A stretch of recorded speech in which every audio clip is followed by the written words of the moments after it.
c'est que jusqu'à maintenant, on a été très philosophique, on a vu quelques cas d'entreprise passionnants, mais comment qu'on fait? Comment on fait pour mettre tout ça en œuvre dans l'entreprise? Comment on fait pour mettre en synergie ses forces, ses talents, ses compétences? On a un petit peu joué sur les mots tout à l'heure. Donc pour cette table ronde sur les outils collaboratifs, je vais inviter Hervé Bebin, David Herry et Gilbert Briand à me rejoindre et on va essayer de répondre à ce sujet.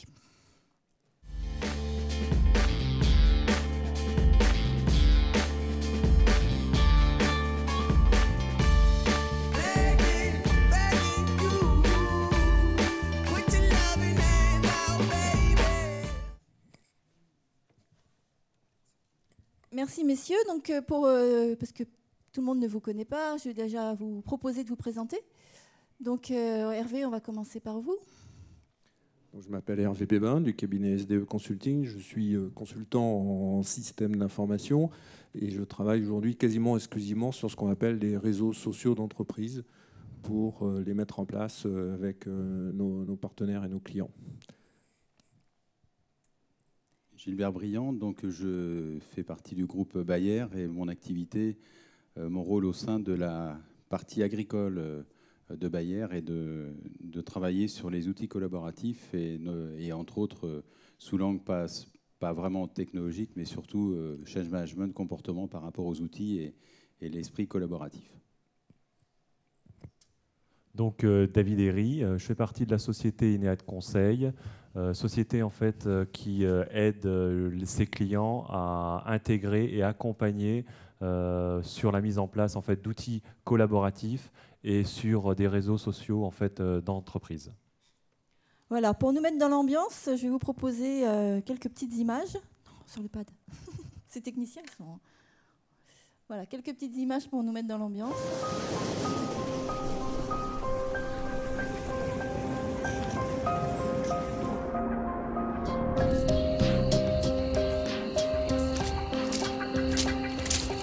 I'm always on the move, but one of the things that I always do is check what my social networks are doing, see whether I can help, see where I can share my knowledge, see whether I can create knowledge, and then from there onwards what I do is I check my diary to see where I have to go.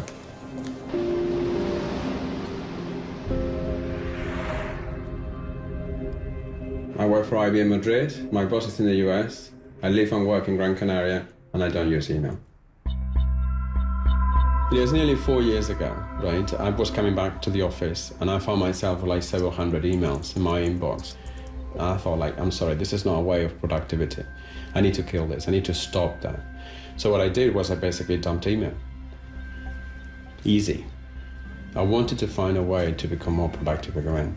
The idea was to realize that I needed to regain back my productivity by using more collaborative tools.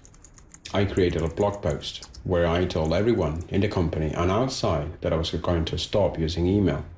And instead I was going to use social software tools, right? My colleagues were shocked. They were telling me, how are you going to do that? You're crazy. We are an email-driven company. You're not going to survive. We're going to give you like 2 weeks. Well, I've been doing it for 3.5 years and I'm still there. And I'm doing it every day. What it's meant for me, it's meant a new way of working, where I become a lot more collaborative, a lot more open, and more importantly, I share a lot more of my knowledge. I'm no longer the bottleneck. What I have decided to do was to design a new way of working for me and my colleagues. So what I do is I spend a lot of time sharing and educating them and coach them on how they too can move away from their inboxes.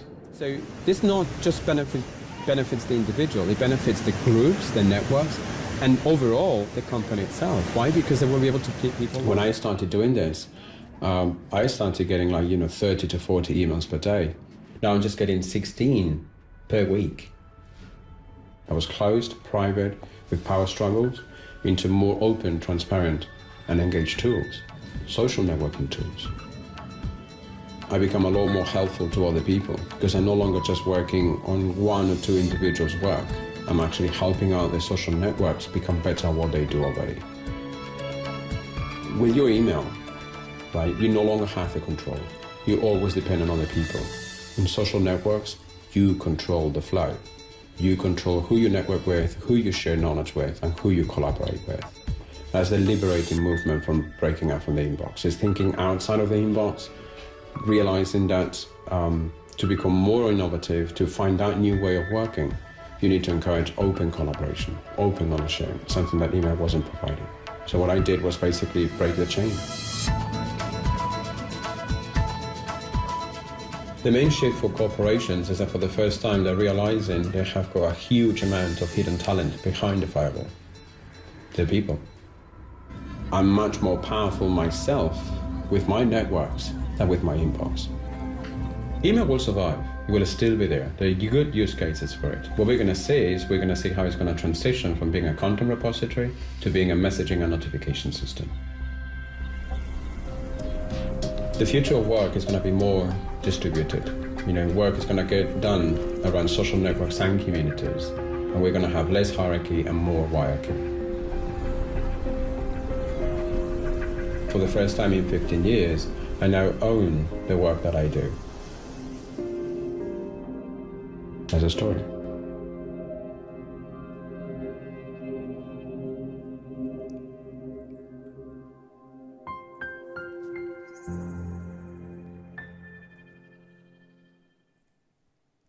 Alors Hervé, au-delà des plages de Grande Canarie et de la vie professionnelle en tongs, même s'il a toujours une tablette ou un ordi à la main, que recoupent aujourd'hui les outils collaboratifs? Est-ce que tu peux nous dresser un panorama de ce qu'on entend par outils collaboratifs?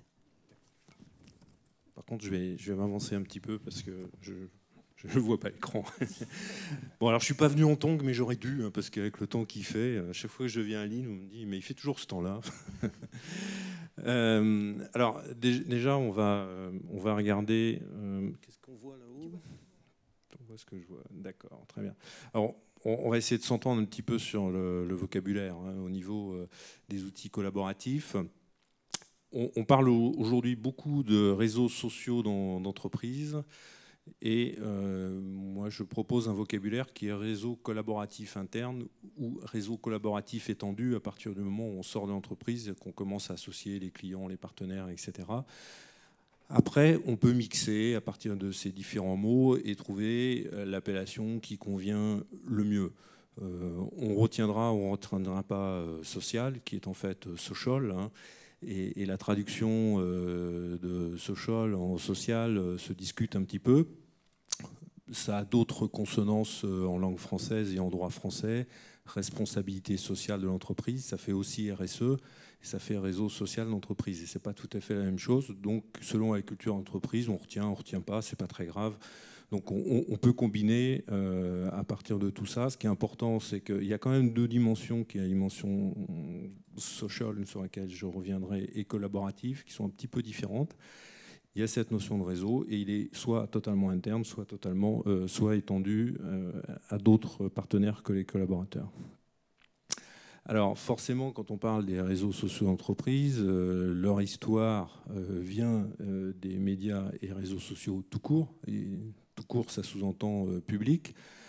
Donc des choses comme Facebook, LinkedIn, Viadeo, etc.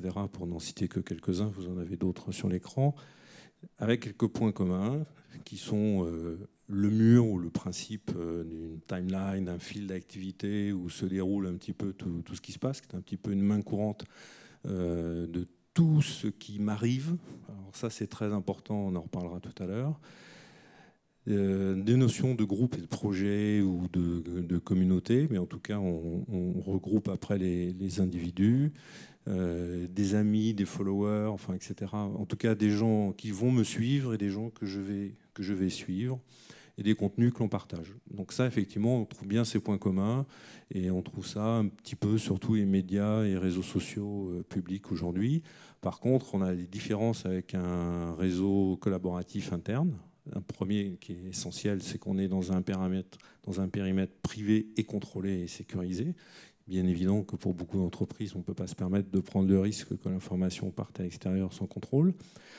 On a le choix de l'hébergement, qui peut être une conséquence du premier point.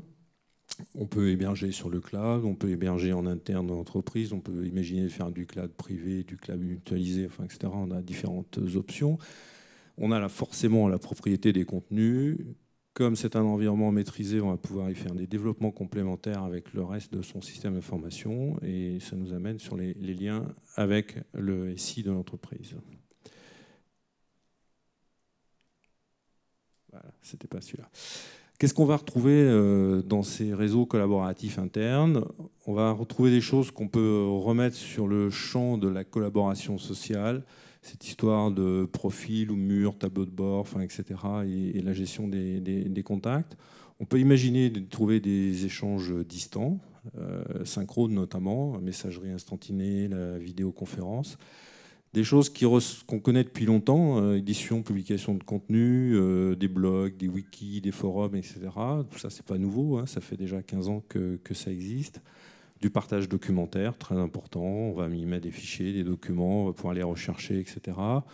Tout ça peut servir à la gestion de projet, les ressources, le planning du projet, etc. Et bien sûr, on essaye d'y associer la dimension organisation et bureautique. Donc, un réseau collaboratif ou un réseau social d'entreprise, on va y retrouver plus ou moins ces choses-là, plus ou moins selon ses besoins et plus ou moins selon les produits que l'on peut être amené à choisir. Mais par contre, il faut prendre conscience que les caractéristiques que l'on recherche, alors c'est ce côté user-centrique dont vous avez déjà entendu parler, ça sera réexposé tout à l'heure, notamment par David, une interface conviviale où on retrouve un peu cette ambiance des réseaux et médias sociaux publics, une architecture qui en général est toujours centrée sur la notion d'utilisateur, de communauté, le réseau, voire un écosystème si on commence à associer plusieurs réseaux entre eux. Donc on a toujours on va dire, ces trois niveaux utilisateurs, communauté, réseau quasiment dans tous les produits. Des pages qui sont configurables de façon facile pour chacun à son niveau, sa page. L'animateur d'une communauté peut animer, donc on déplace des petits blogs, des widgets, enfin, etc. Et forcément, on retrouve des gestions de droits avec des lecteurs, des contributeurs, etc. Donc tout ça sont des caractéristiques d'un réseau collaboratif interne aujourd'hui et des possibilités d'intégration avec d'autres systèmes. Alors, il est important on peut se poser la question du lien avec d'autres briques du système d'information, puisque dans l'entreprise, on a déjà des outils. Alors, on a, par exemple, tous les outils de la gestion de la relation client, CRM en anglais ou JRC en français, et on va se poser la question, mon outil que j'ai déjà en place et qui me sert à ma relation client, suivre l'historique de tout ce qu'on a échangé, les commandes, les mails, etc., quel est son lien avec le réseau social d'entreprise? La question est posée et souvent il faudra organiser ce lien pour échanger des données, pour passer d'une interface à l'autre, enfin, bon, etc., etc. Et on peut se poser la question avec les autres briques du système d'information. Je ne vais pas aller prendre une par une ce soir, hein, parce qu'on ne va pas faire trop d'informatique quand même. On reviendra sur la question des emails tout à l'heure. Hein. Vous avez vu dans la vidéo d'introduction, moi j'adore cette vidéo parce que dans un métier, on a des gens qui donnent des conseils aux autres. Là, on a quelqu'un qui a témoigné simplement et qui est allé et qui a fait. Et c'est important. Donc on reviendra sur cette question des emails parce qu'on n'est pas tous au même niveau sur la question de l'email, la suppression de l'email, etc., qui peut faire débat dans certains cas. Et on y est d'ailleurs, le zéro email a-t-il du sens? Vous avez tous entendu, vu à la télé Thierry Breton, PDG d'Atos, dire que chez Atos, ils font supprimer l'email. Bon, il y a un effet d'annonce, il y a un mouvement politique derrière ça, enfin, etc. Il l'explique assez bien. Il faut prendre conscience quand même que quand on fait du mail, on est sur un périmètre ouvert, c'est-à-dire qu'on ne se connaît pas là tout de suite, mais demain, enfin dans 5 minutes au cocktail, on échange une carte de visite, vous me donnez votre email ou je vous donne la mienne, et dans les 30 secondes qui suivent, on peut communiquer ensemble parce qu'on va s'envoyer un email. Si on est sur un réseau collaboratif, on est sur un périmètre fermé. Il faut d'abord que je vous invite à rentrer dans mon réseau, que vous acceptiez d'y rentrer, etc. Donc on n'est pas du tout sur le même type d'approche. On a des fonctions universelles aujourd'hui dans l'email. Tous les outils se sont quasiment adaptés. Vous écrivez à un destinataire, vous mettez des gens en copie, vous mettez des copies cachées, vous joignez des pièces jointes, etc. Et tout ça, ça fonctionne à peu près de la même façon que vous passez d'Outlook à Gmail. Finalement, ça se ressemble assez vite et vous y retrouvez facilement d'un outil à l'autre.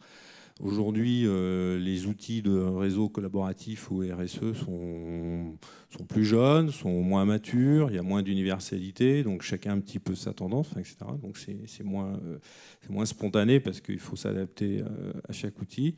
L'email est bien adapté au one-to-one et le réseau collaboratif est adapté plus au one-to-many à partir du moment où on est rentré dans le réseau.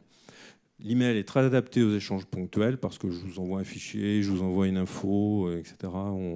On fait une petite discussion par email. Par contre, dès qu'on veut garder de la trace, stocker, historiser, étendre le partage, commencer à 2, puis passer à 3, enfin, etc., le réseau collaboratif est plus adapté. Voilà. Et dans l'email, on trouve le retour qu'on a aujourd'hui quand on dit l'email d'entreprise nous prend trop de temps, quand les patrons disent mes collaborateurs pas trop de temps dans les emails, c'est pour ça, c'est parce que je classe des emails, donc chacun refait un peu un système d'information dans sa boîte avec des dossiers, des sous-dossiers, etc. Je sauvegarde des fichiers joints, je modifie les fichiers, je sauvegarde à nouveau, je diffuse, je renvoie une liste d'utilisateurs, il y en a un autre qui rajoute quelqu'un, enfin, etc.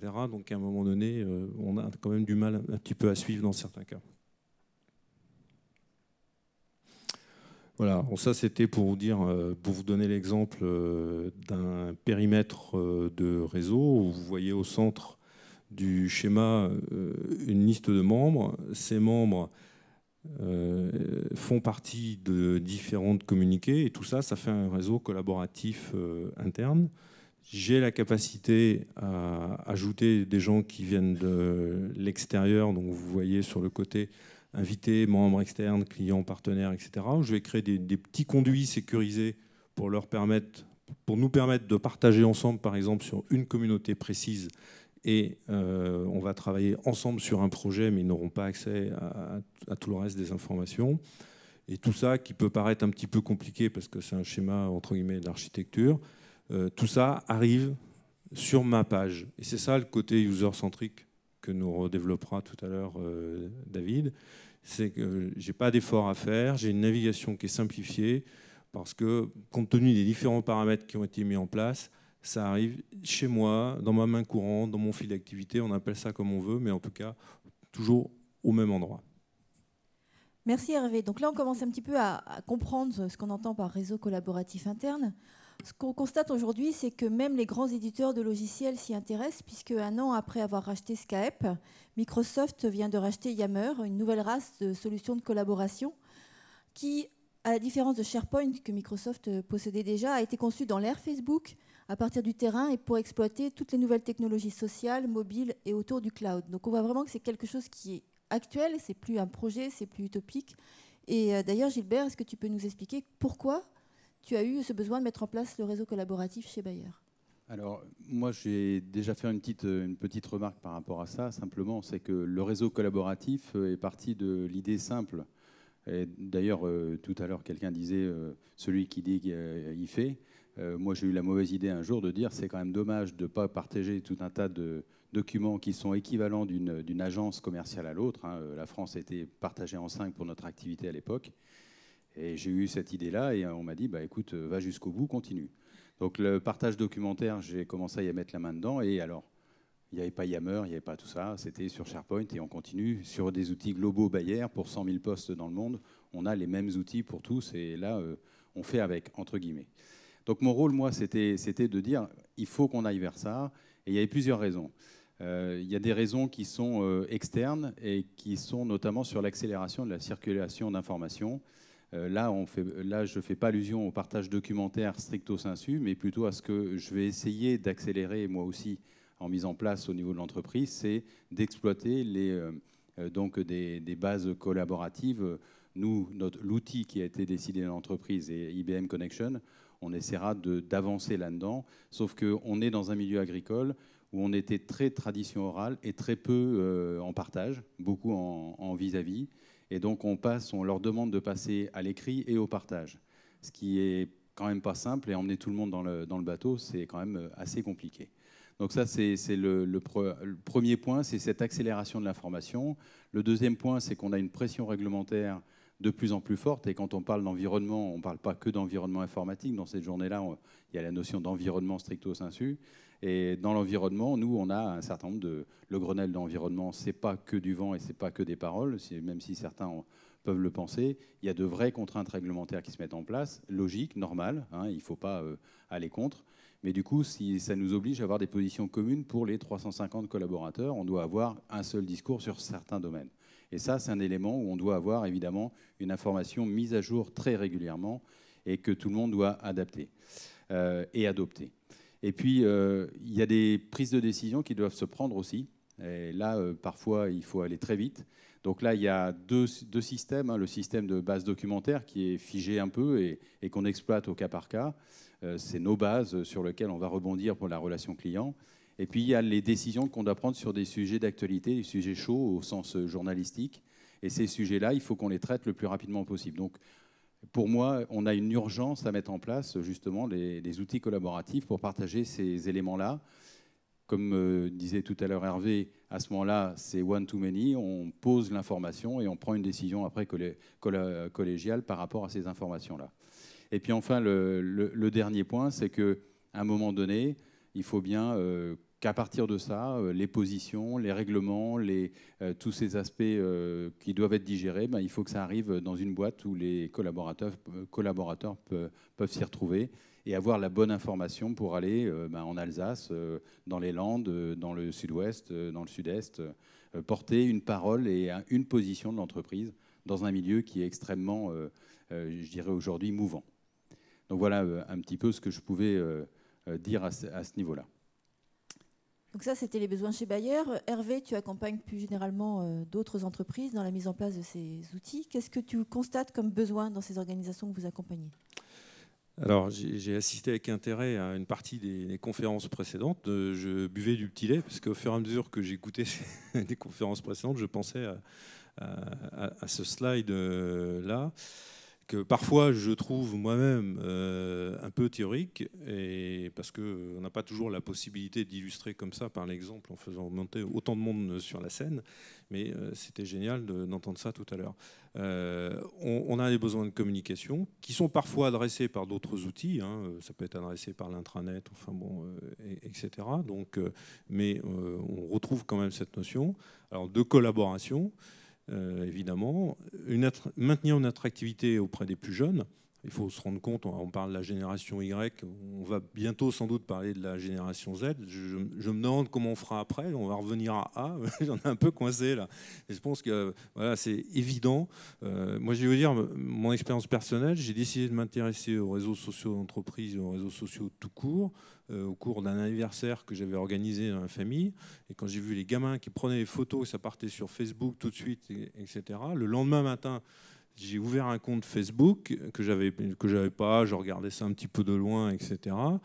Et j'ai dit, je parle là-dessus. C'est évident que c'était des gamins donc, qui avaient 12 ans, c'était il y a quelques années.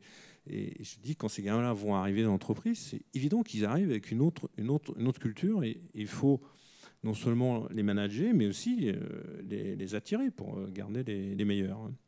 Il y a une notion de productivité. Il ne faut pas l'oublier. J'ai beaucoup de projets sur lesquels je peux démontrer qu'il y a vraiment des gains de productivité significatifs qui peuvent être faits. Donc la motivation rejoint l'attractivité dont je parlais tout à l'heure. On gagne en créativité, en capacité d'innovation parce qu'on partage. Et là, c'est entre toutes les générations. Il n'y a pas de souci de génération à partir du moment où on est rentré dans le système. Et souvent aussi, ça permet de maintenir une image cohérente de l'organisation.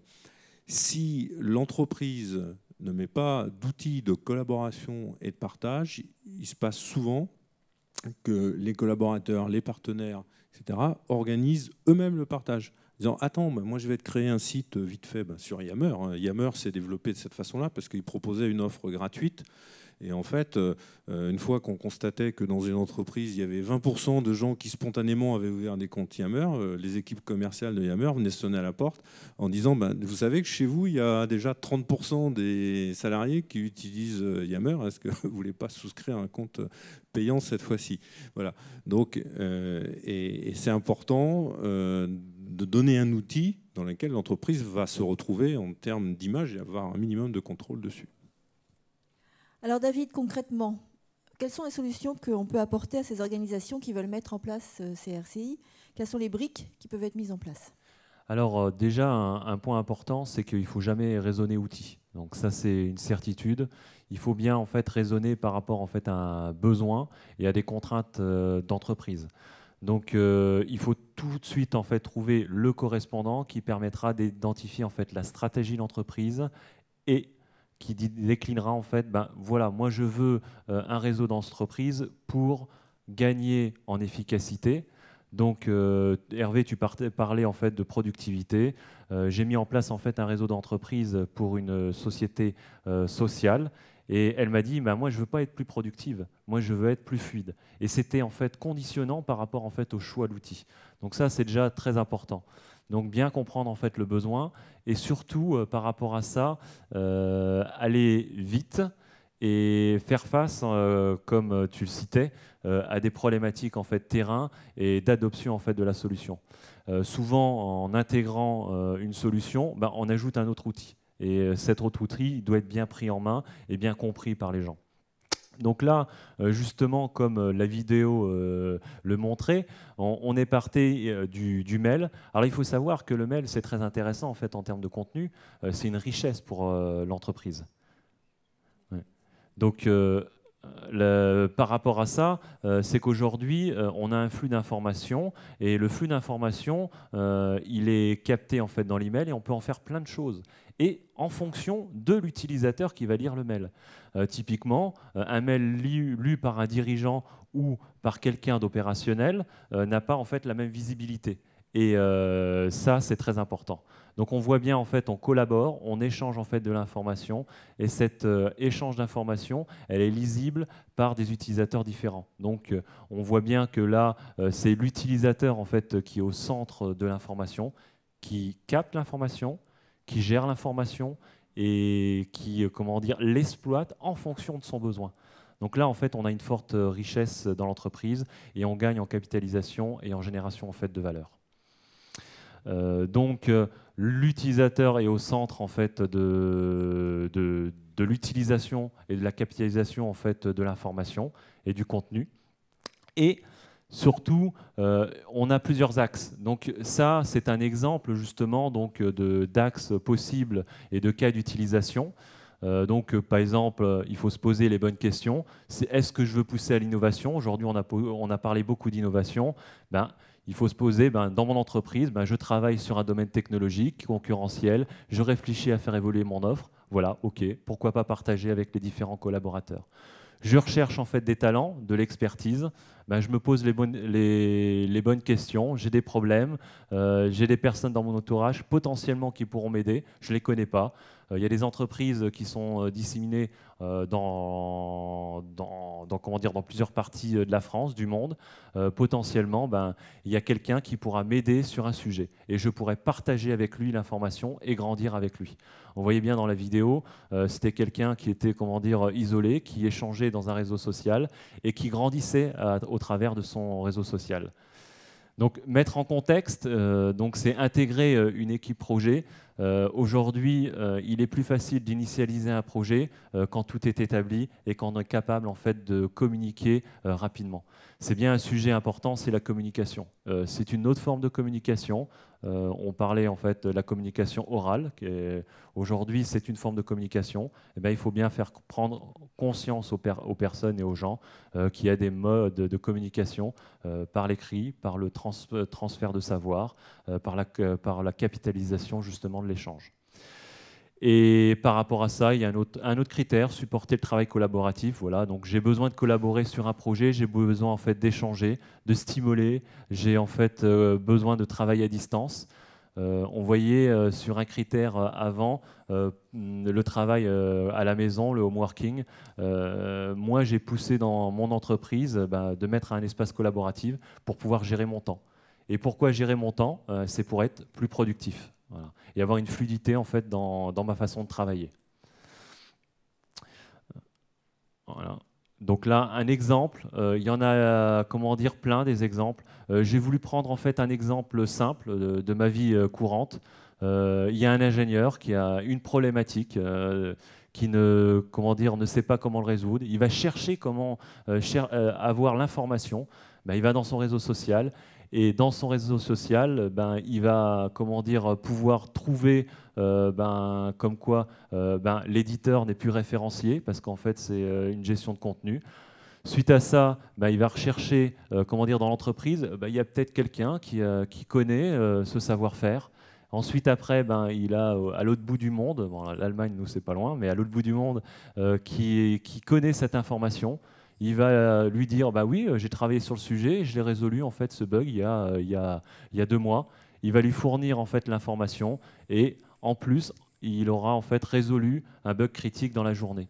Alors, il y a aussi de la valeur intrinsèque et parallèle par rapport à ça, c'est que déjà, les gens sont rencontrés, ils auront en fait travaillé ensemble et potentiellement, ils auront généré une envie de travailler sur d'autres sujets parce qu'ils auront appris à se connaître. Il y a aussi, c'est un critère important dans le réseau social, c'est bien ça, d'apprendre à connaître en fait la personne qui est juste à côté de soi et qui potentiellement a les mêmes valeurs et envie de travailler sur les mêmes sujets. Voilà, donc par rapport à ça, aujourd'hui, il y a des risques et des freins sur le réseau social. Il faut faire attention on partage son savoir, on le communique son savoir, on expose son savoir, et il ne faut pas avoir peur. Donc il faut faire en sorte que les personnes aient envie de partager et de grandir entre les différentes avec les personnes. Effectivement, voilà. Gilbert, c'était la question que j'allais te poser, à laquelle David n'a pas pu empêcher de commencer à répondre. Oui, c'est que tout ça, ça a l'air bien beau, mais j'imagine que ça ne passe pas tout seul dans les entreprises. Et quels sont les risques et les freins que tu dois lever, auxquels tu es confronté tous les jours? Depuis ce matin, on entend effectivement beaucoup de choses sur l'évolution de ces réseaux collaboratifs, sur la façon de travailler, sur les beautés que ça peut amener en termes d'évolution personnelle ou d'entreprise, de rentabilité et autres. Il n'empêche qu'il y a quand même beaucoup d'adhérence, beaucoup d'aspérité qui reste marqué chez chacun des collaborateurs, au moins de l'entreprise, mais j'imagine que c'est la même chose dans beaucoup de business. Et c'est la difficulté, c'est-à-dire que la première chose, c'est que le partage du savoir-faire n'est pas encore automatique aujourd'hui. Ou au moins, disons, on parle des générations Y et demain les autres, qui sont peut-être dans cet état d'esprit, mais ça reste quand même dans le fond humain quelque chose, une sorte de propriété qui est en train d'évoluer. On en parlait dans la journée, ça a été évoqué. L'appropriation des choses est moins prégnante maintenant pour les jeunes par rapport à avant. Encore que, il faudra que ça se mette à l'épreuve du temps. Mais aujourd'hui, c'est pas automatique le partage. Donc ça, c'est bien le premier point. La deuxième chose, c'est qu'il faut avoir les bons outils. Et les outils, en fait, il faut qu'ils se développent au fur et à mesure. Dans des PME, c'est vrai qu'on n'a pas forcément le support des grandes entreprises, des grands groupes qui peuvent avoir des moyens de support, sauf qu'à contrario, les grands groupes ont une certaine inertie et beaucoup de difficultés à emmener tout le monde sur le bateau en même temps. Et je prenais l'image, en fait, il faut avoir un peu l'effet voiture-balai. Ce n'est pas ceux qui sont très en avance et qui comprennent bien les outils qu'il faut accompagner, c'est tous ceux qui, justement, ont du mal à accompagner, à se servir des outils, parce qu'ils ont sûrement une valeur, ces gens-là, il ne faut pas les laisser sur le bord de la route, à cause de la technologie, du partage et du collaboratif. Donc ça, c'est un élément important. Pour nous, il y a la partie réseau, la partie siège, le réseau en contact avec nos distributeurs, avec le monde agricole, qui est quand même malgré tout assez traditionnel, même si l'agriculture a beaucoup changé et les agriculteurs ont beaucoup changé. Mais il y a quand même cette notion, et je l'ai mentionné, c'est une phrase qui m'a été dite à un moment donné quand on a commencé à parler de tous ces outils. Là, je m'attaquais à l'intimité du commercial. Quand on dit on partage l'info de ton compte-rendu avec le client, d'une expérience que tu as pu avoir, ça les dépasse. Les commerciaux, il y a un certain nombre de commerciaux, ça les dépasse. Et donc ça, il faut arriver à faire comprendre l'intérêt C'est vraiment un élément important. Et puis après, il y a évidemment toutes les questions de mobilité. Pour les gens qui sont sur le terrain ou pour le siège, c'est de dire il faut avoir du temps pour ça. En fait, il faut faire passer la notion de l'investissement, évidemment au départ, qui fait perdre un peu de temps pour en gagner beaucoup après. Et ça, c'est quand même une difficulté à ce niveau-là. Ensuite, ça, c'est le premier niveau. Le deuxième niveau, c'est évidemment toute la technologie. Il faut avoir les bons outils à un moment donné. On est encore, et pour nous, notre domaine, quand on est dans une entreprise qui est sur un plateau, qui a un certain nombre de moyens, je dirais, on peut s'en sortir, et ce n'est pas toujours évident, mais nous, avec un réseau de 100, enfin au total, si on prend l'ensemble, c'est 250 personnes réparties sur l'ensemble du territoire. Là, je peux vous assurer que la fracture numérique ou la dispersion numérique de l'accès au numérique, elle existe, et qu'on a vraiment des différences entre nos collaborateurs. Et ça, c'est un vrai problème de connectivité, de tout ce qui concerne les mobile devices, d'arriver à avoir les bons matériels, et puis derrière tout ça, d'avoir les logiciels qui s'adaptent. Donc c'est un vrai... il y a l'aspect technologique qui n'est pas aussi simple que ça dans les entreprises à mettre en place, dès lors que les entreprises sont assez éclatées et sur des territoires mal couverts au niveau technologique.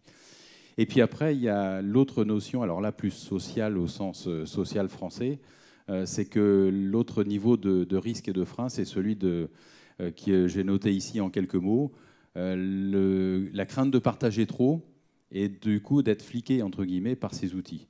Moi, j'ai tenté la mise en place d'un projet qui était d'analyse globale de flux de messagerie entre les différentes entités opérationnelles et sans aucune analyse sémantique et sans aucune analyse individuelle. Ça a été un blocage total des comités d'entreprise et comités centraux d'entreprise parce qu'ils ont senti plutôt un outil de flicage plutôt qu'un outil de faire évoluer les pratiques. Et on n'est pas loin, pour nous, pour ce qui nous concerne, de la diminution des mails. C'est clair qu'à ce niveau-là, il y a du chantier devant nous. Ce sentiment de surveillance que je mentionnais.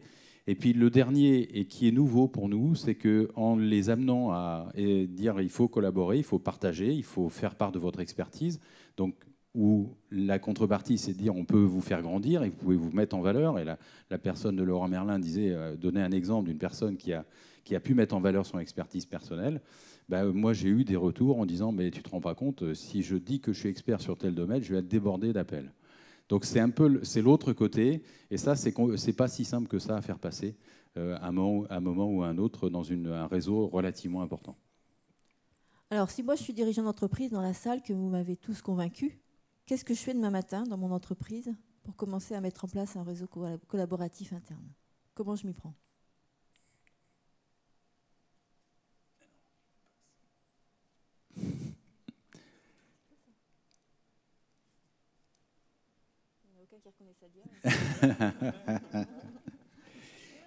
La question, comment on s'y prend? Moi, au niveau de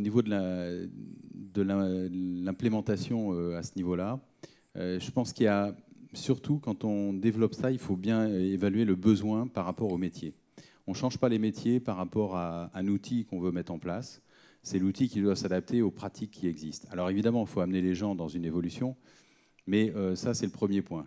Si on changer des outils, amener du collaboratif, c'est changer du comportement, c'est mettre des gens dans une zone de non-confort qui va les troubler. Donc si en plus on leur demande de changer leur process et leur façon de travailler, enfin leur métier propre, le cœur de leur métier, ça va être très compliqué. Donc il faut absolument que les outils soient calés aux besoins, et donc il y a un besoin très en amont de bien vérifier quel est le besoin effectif et comment être efficace. Le deuxième, c'est de rythmer les outils, l'arrivée des différents outils. Quand je mets ça, et là je me mets juste vraiment en témoignage, au niveau France pour le business agricole, et pas que agricole d'ailleurs, mais on a quand même en moins d'un an changé pour passer tout ensuite Office 2010, tout le réseau, et là tous les outils changés, les OneNote et autres outils de ce type-là, et là ça change quand même. On leur a mis une couche de CRM Microsoft 2011 qu'on a lancé en mars, et on a changé la version SharePoint de 2007 à 2010 au mois de juin. Donc on leur a mis 3 outils nouveaux, et on leur a surtout pas dit qu'on pouvait beaucoup travailler sur le collaboratif à partir de ça. On leur dit déjà, avec ça, on va faire comme avant, plus facilement. Et ensuite, on va progressivement dévoiler les différentes possibilités de collaboratif.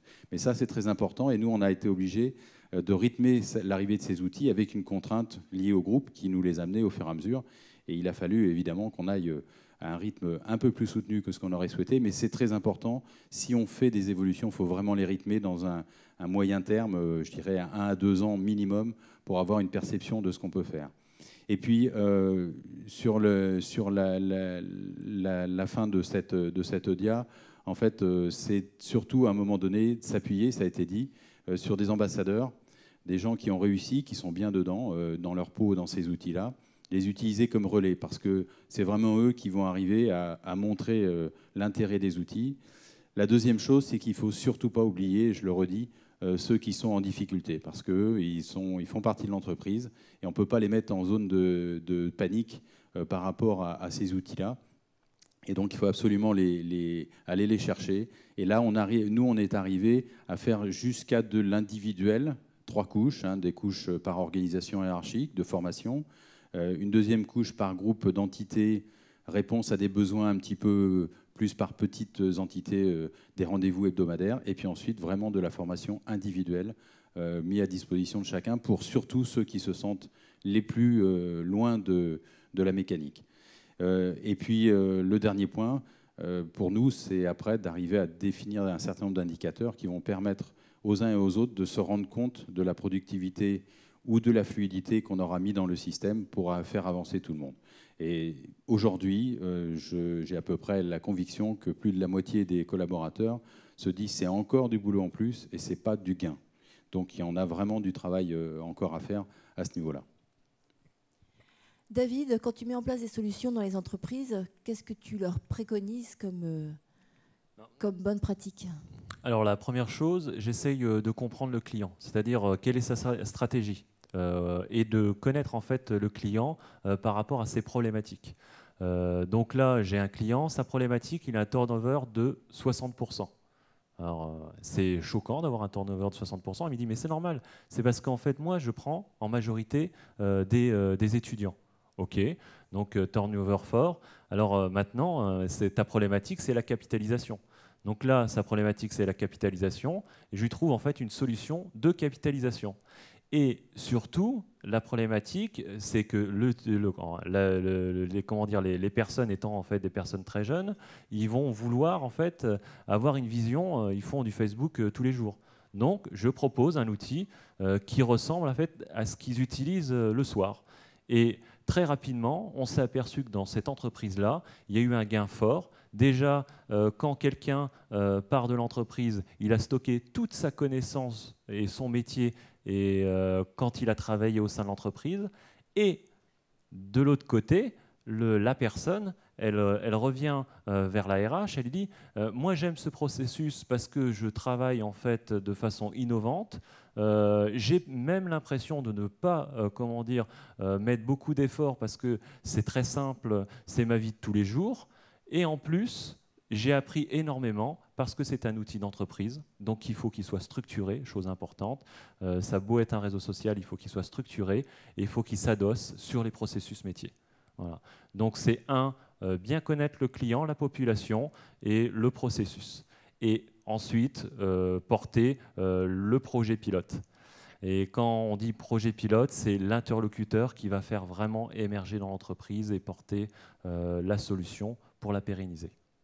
Merci David. Hervé, quand vous accompagnez des entreprises, quelles sont d'après vous les grandes étapes à respecter, les questions à poser ?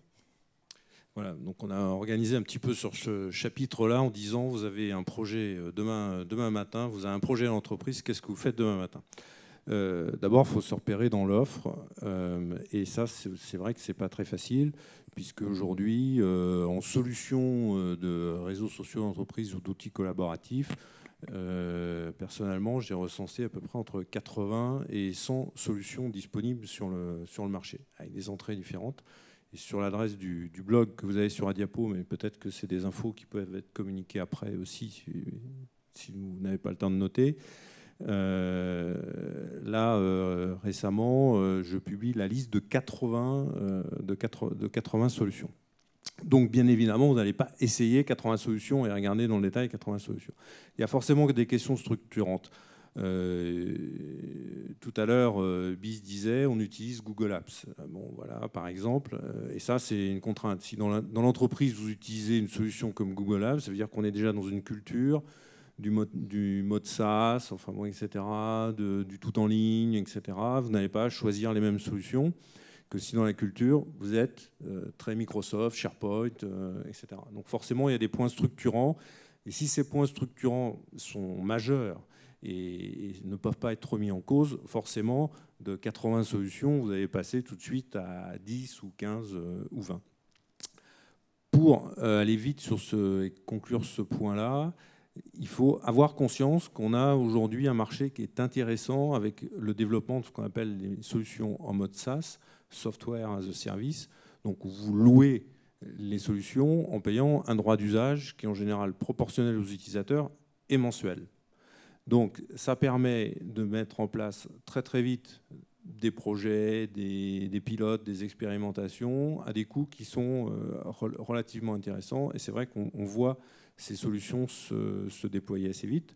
D'ailleurs, Aurélie tout à l'heure parlait du rachat de Yammer par Microsoft. Yammer est une solution qui est née comme ça en mode SaaS. Bon, on ne sait pas comment elle va évoluer maintenant, mais en tout cas, c'est intéressant à partir du moment où vous avez un projet.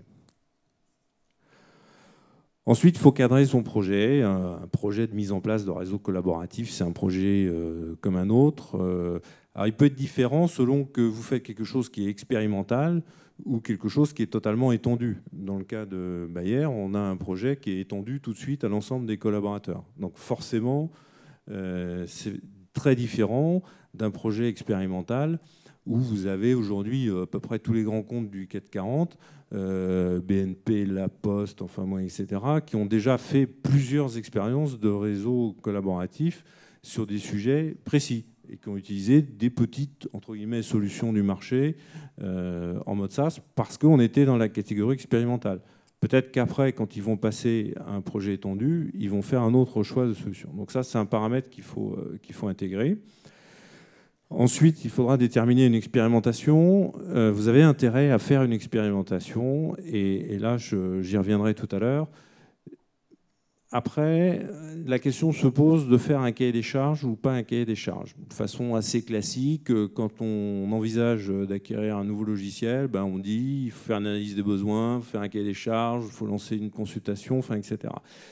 Comme on est sur des solutions qui sont nouvelles, qui sont assez souples, qui peuvent s'utiliser en mode location, en mode SaaS, et qu'on va pouvoir faire des expérimentations assez facilement, on peut se poser la question si on a plutôt intérêt à faire une expression de besoin qui est plutôt light au départ et de passer assez vite dans l'expérimentation, à l'instar de ce qu'on appelle les méthodes agiles en informatique, et que peut-être certains d'entre vous ont entendu parler, mais qui portent bien leur nom, donc on voit bien à quoi ça fait référence. L'expérimentation, pour nous, est importante. Tous les projets qu'on a menés aujourd'hui sont passés par une expérimentation. On en met une actuellement avec le CIGREF, qui est le club informatique des grandes entreprises françaises. Donc on a les 130 DSI des plus grandes entreprises françaises. Donc c'est vous dire s'il y a une sensibilité à ce sujet et aux outils. Et donc ma préco là-dessus, une expérimentation, c'est pas j'essaye avec la période gratuite de 30 jours offerte par l'éditeur le produit avec 2 ou 3 personnes. Ça, c'est un test de produit pour avoir une idée un petit peu de ce qu'il y a dedans. Une expérimentation, c'est 3 à 6 mois. C'est un budget de 5 à 20 000 euros à peu près entre la partie management, la partie loyer. Ça dépend bien évidemment de la taille des projets. Et surtout, si vous faites une expérimentation, faites un bilan qui soit centré sur les usages et sur la formalisation de nouveaux usages. C'est-à-dire que si par exemple vous avez des commissions, des groupes de travail qui fonctionnent déjà en entreprise, qui fonctionnent d'une certaine façon, qui utilisent des mails, des comptes rendus sous Office, etc., il faudra définir avec eux une nouvelle façon de travailler en exprimant bien la valeur qu'on en attend, parce que sur une expérimentation de 3 à 6 mois, vous ne pourrez pas faire un bilan quantitatif, vous ne pourrez faire qu'un bilan qualitatif. Donc ça, c'est très, très important. Et forcément, à partir du moment où on est dans une gestion de projet de ce type-là, on aura des go-no-go. C'est-à-dire qu'à un moment donné, il ne faut jamais oublier que dans le no-go, dans le go-no-go, il y a no-go. C'est-à-dire qu'on peut décider de ne pas y aller, ou en tout cas de ne pas aller comme ça.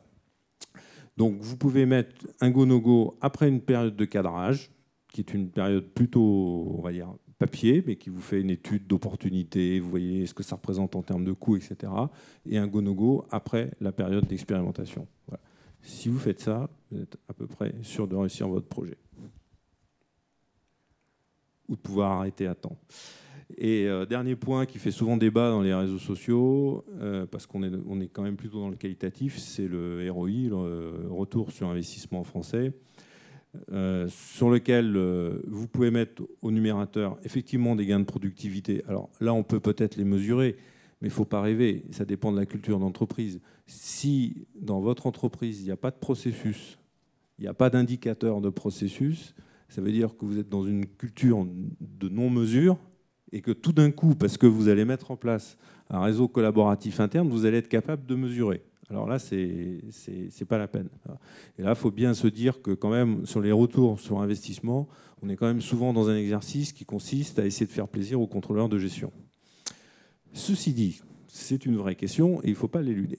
Donc, il y a les économies sur d'anciennes solutions. Alors ça, c'est assez facile à compter parce que si vous remplacez une solution par un autre, nous, on a un client qui a mis en place un réseau social d'entreprise. Il a supprimé 30 000 € de licence sur un produit précédent qu'il a remplacé par à peu près l'équivalent dans un réseau social d'entreprise ou un peu moins. Donc là, c'est facile à chiffrer. On a éventuellement le delta d'agilité, mais là, on est dans le qualitatif. Et le delta de motivation qu'on évoquait tout à l'heure, on est aussi dans le qualitatif. C'est plus facile, plus difficile à mesurer.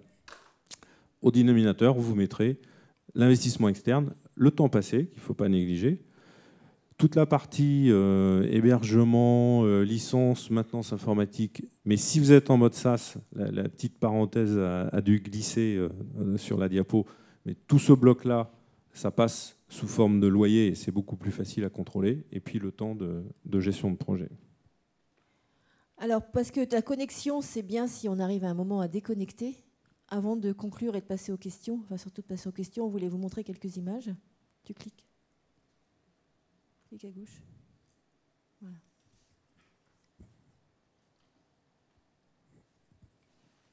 Normal. Normal. Et on peut prendre des questions en même temps que les images. Il faut aller sur le... Voilà, tu veux... Ouais, en attendant, moi je vais juste faire un petit signe. C'est bon ? C'est parti ? Alors on y va. Je ferai le signe après.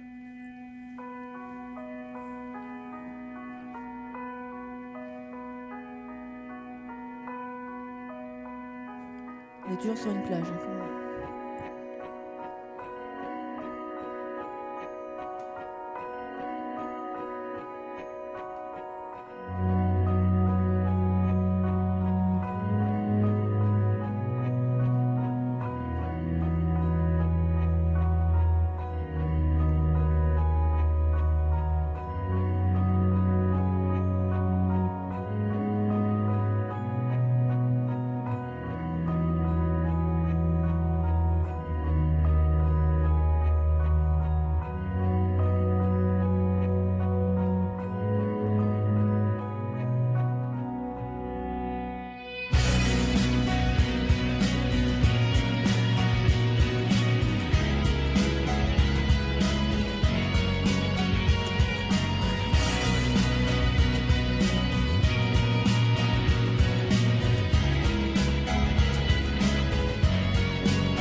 Gilbert, tu voulais nous faire un petit signe ?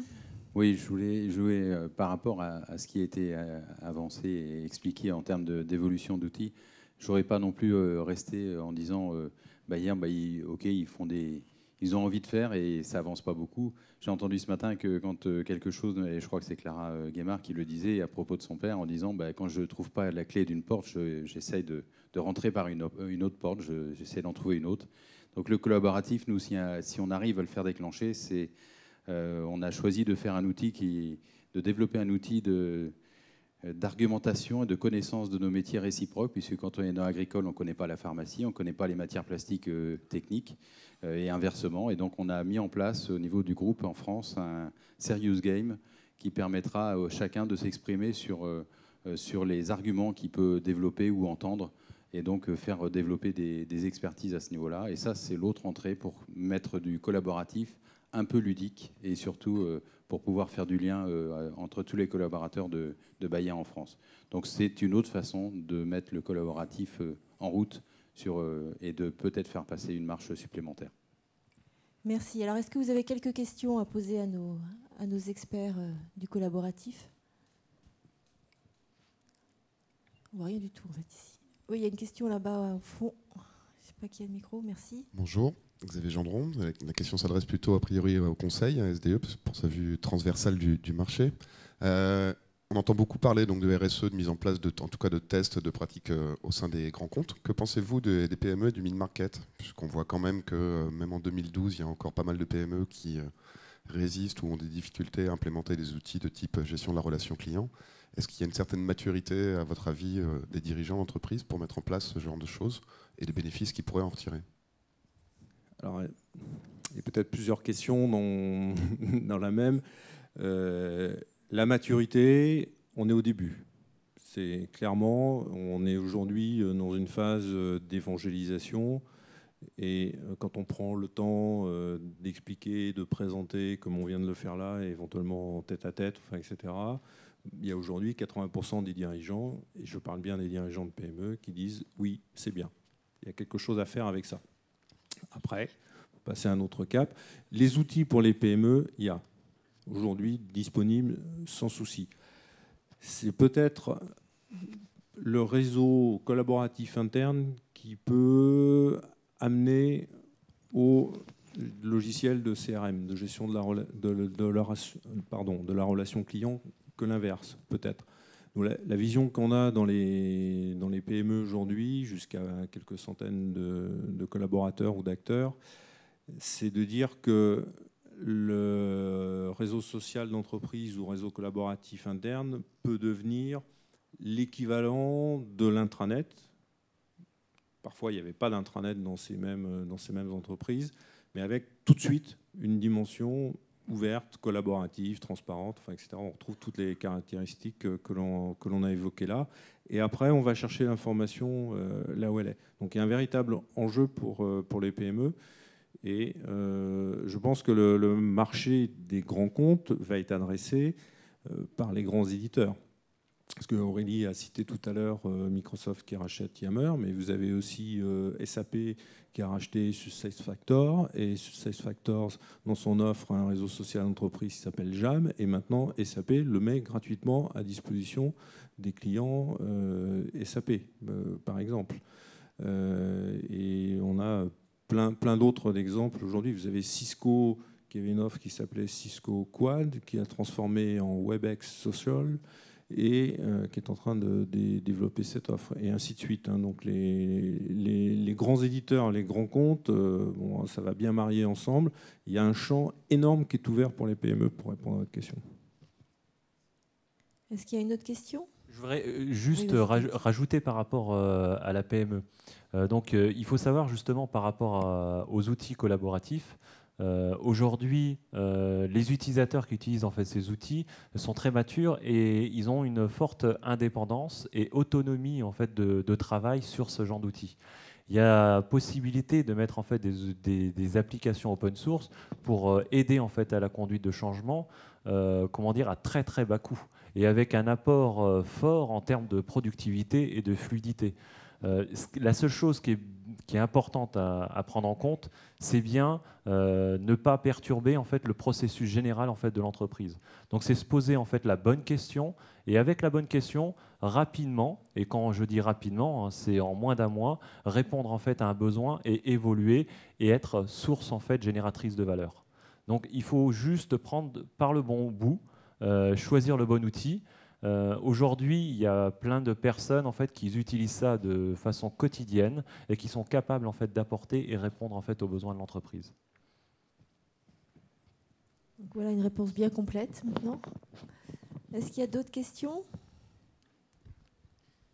pourrais même ajouter un exemple pour revenir sur les PME, si vous voulez. Non, il y avait une question ? Oui.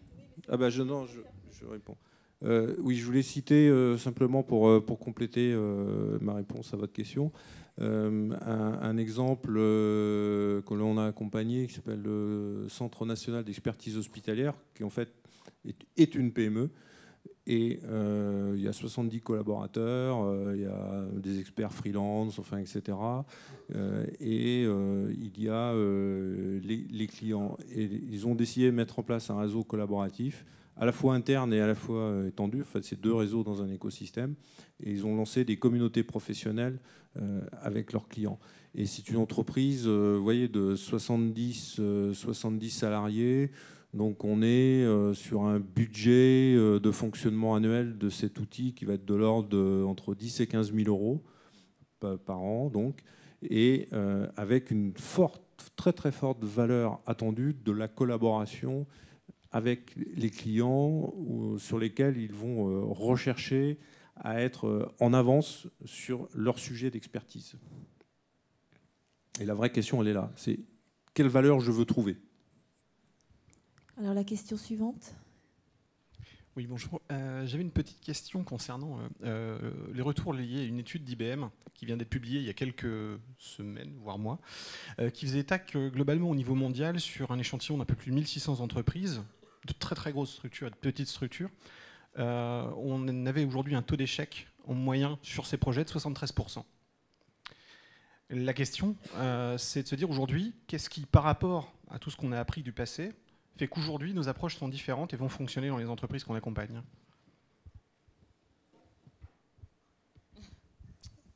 On a toujours eu ce discours sur le taux d'échec des projets en informatique. Hein. Je pense que c'est pas nouveau. C'est bien parce qu'après, ça fait du grain à moudre pour les consultants, parce que dire voilà quels sont les facteurs de succès, etc., etc. Je pense qu'on est tout à fait capable de reproduire les mêmes erreurs. Hein. Quand je dis on, c'est d'une façon globale.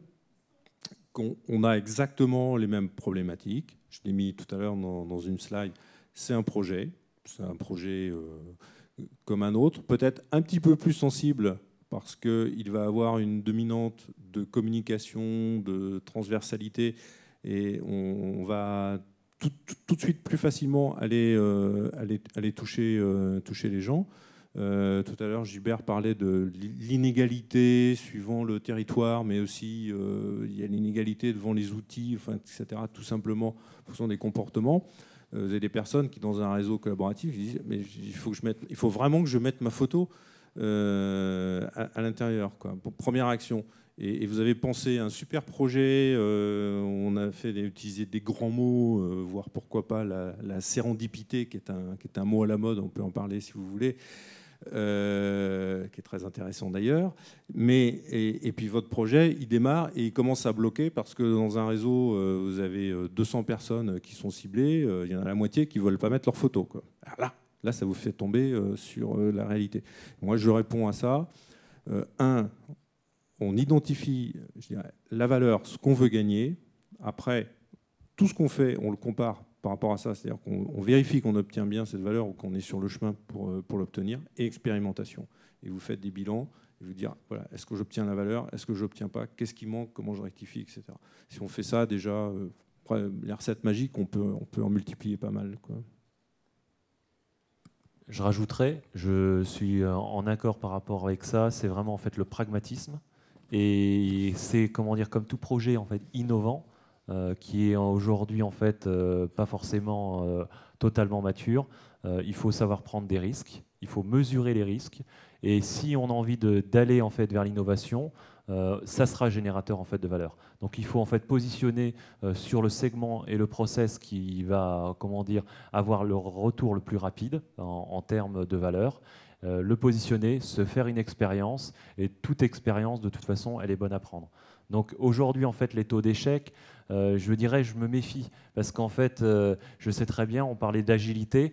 L'agilité, en fait, un des principes de base, c'est, comment dire, capitaliser sur l'échec. Donc je pense que Si l'entreprise a envie de capitaliser sur le savoir des personnes, il ne faut pas oublier en fait la personne est au centre, il faut y aller. Il y aura un retour qui sera peut-être pas technologique, mais qui sera en fait humain, et le capital humain en fait sera grandissant avec comment dire un échange entre les différentes personnes.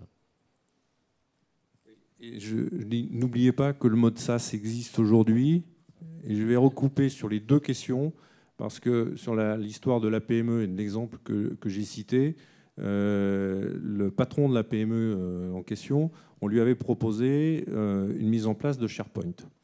Bien, qui est un outil qui certainement convient pour un grand groupe, et nous-mêmes, on utilise SharePoint tous les jours, donc je peux en parler. Et on lui a présenté un devis, avec tout ce qu'il devait installer, les serveurs, etc. Il est tombé à la renverse, et il a dit « moi, je veux pas partir là-dedans ». Et après, on a eu un raisonnement, il se trouve qu'on est arrivé juste après, on a eu un raisonnement, on lui dit « écoutez, vous allez partir pour 3 mois. Vous allez investir 3 mois de loyer dans une solution en mode SaaS, vous allez nous expliquer ce que vous voulez atteindre, on va vous accompagner, ça va coûter un peu de formation, etc. Voilà un budget d'accompagnement, et au bout de 3 mois, on fait le bilan. Et c'est avec vos collaborateurs qu'on va faire le bilan. Voilà une réponse très, très concrète pour sécuriser un projet. Aujourd'hui, expérimentation avec le mode SaaS. Gilbert, tu veux rajouter quelque chose? Non, par rapport au PME, je suis assez mal placé et c'est pas un domaine que je connais bien à ce niveau-là. Mais par rapport aux échecs, je pense que je crois que c'est effectivement toutes ces technologies sont des évolutions constantes. Il y a toujours de l'innovation qui arrive avec, et c'est des modes de comportement individuels face à ces outils qui sont importants à prendre en compte. Et je pense que s'il y a des échecs, c'est pas tant lié aux outils, mais à l'accompagnement de l'homme. Et on en a parlé toute la journée. C'était un fil rouge important.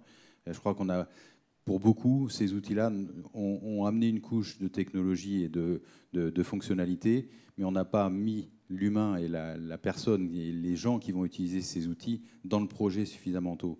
Et je pense que, je n'ai pas d'analyse sur les chiffres qui ont été donnés liés à l'enquête IBM, mais je pense que derrière ça, il y a sûrement beaucoup de défauts d'accompagnement, et c'est compliqué d'accompagner les collaborateurs, chacun dans leur spécificité, leur individualité. Et je pense qu'il y a beaucoup d'échecs qui doivent être liés plus à l'accompagnement humain et au change management qu'à l'outil lui-même. Merci. Est-ce qu'il y a encore d'autres questions? Sinon, je vais passer le flambeau. Je vais vous remercier, messieurs, pour votre participation.